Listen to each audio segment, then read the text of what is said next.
testing.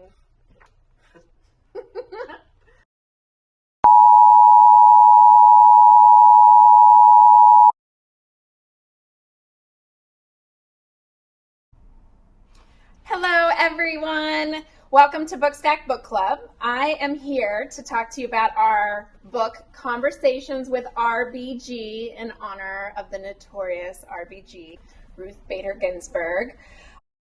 This book was incredibly insightful and really opened my eyes to how the Supreme Court actually works, how they work as a team, and also my viewpoint on the Supreme Court. Ruth was appointed by President Jimmy Carter.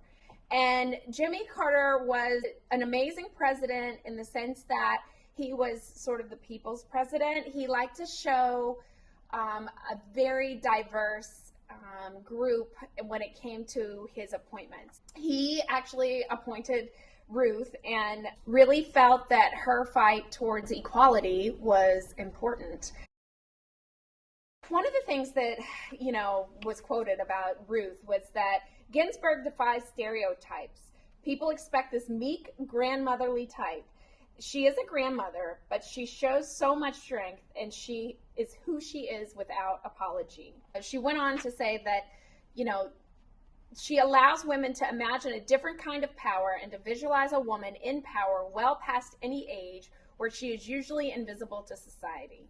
So Ruth showed strength as a woman in her older years when, so much of our society is places importance on youth. And yes, it's great to be young, but God, we're so much smarter when we get older. So I think, especially for me, I just turned 40 and I'm excited to be 40. I'm more excited to be 40 than I was to be 20. So I think, knowing that you can still have an impact and that the world is still wide open, even in your older years, is pretty amazing. And Ruth definitely gave inspiration for that. Ruth fought inequality, not just by being a flaming feminist, but she fought inequality by fighting for both sides. She fought for men and she fought for women. She fought for men in the sense that corporate world didn't see women as breadwinners. So she actually fought a case in which a woman passed away and the gentleman her husband wasn't able to get her pension. And to me, that's crazy. So she fought for that. So she fought for his side. She also fought for the women's side. And so I think by fighting on both sides, she erased that conversation about just deleting men. And I thought that was really, really, really powerful. Oh, and she gives this really, really, really great advice for how she stayed married for so long. She has this amazing husband. He's extremely supportive, even though she has like the craziest schedule, she'd had the craziest schedule being a Supreme Court justice.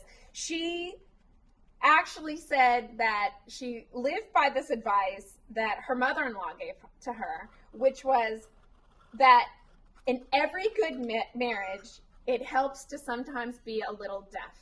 So it doesn't mean that you have to listen to every little thing that is said. You have many years together, sometimes just don't hear it. Just keep moving.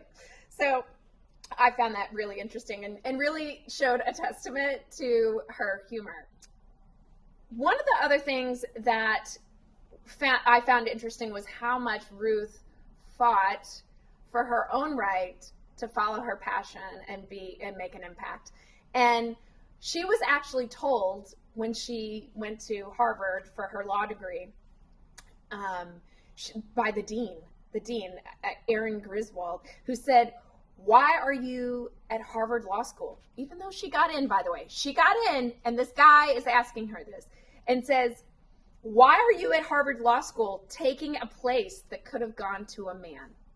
Now, can you imagine someone saying that to you? Or as a man, could you imagine saying that to a woman?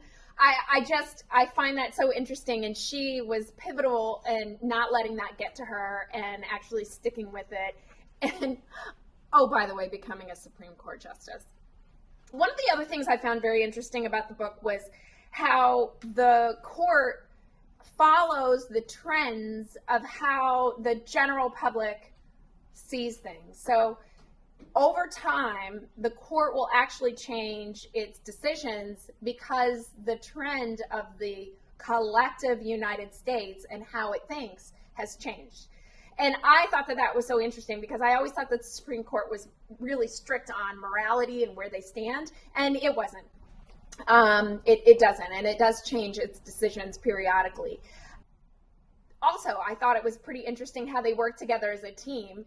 And she actually mentioned that, I always thought that she was the only dissenting, she was always dissenting in the final years of her being a judge. But if you look at it statistically, they actually agreed like 80-85% of the time. It's just that the media only picks up the times that they don't agree.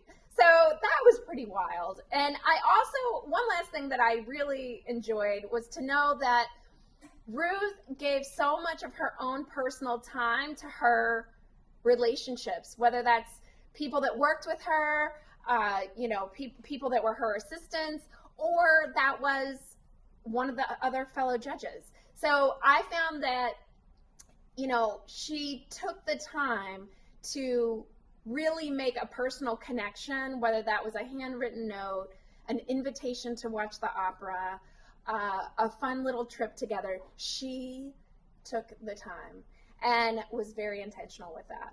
So with that, Ruth, you have my heart. I wish I could have met you, but you do still inspire me and so many other people. And that's my quick book review of Conversations with RBG. Make sure to check it out and help us help you. We are going to help you build your book stack, so stay tuned for all of our upcoming events.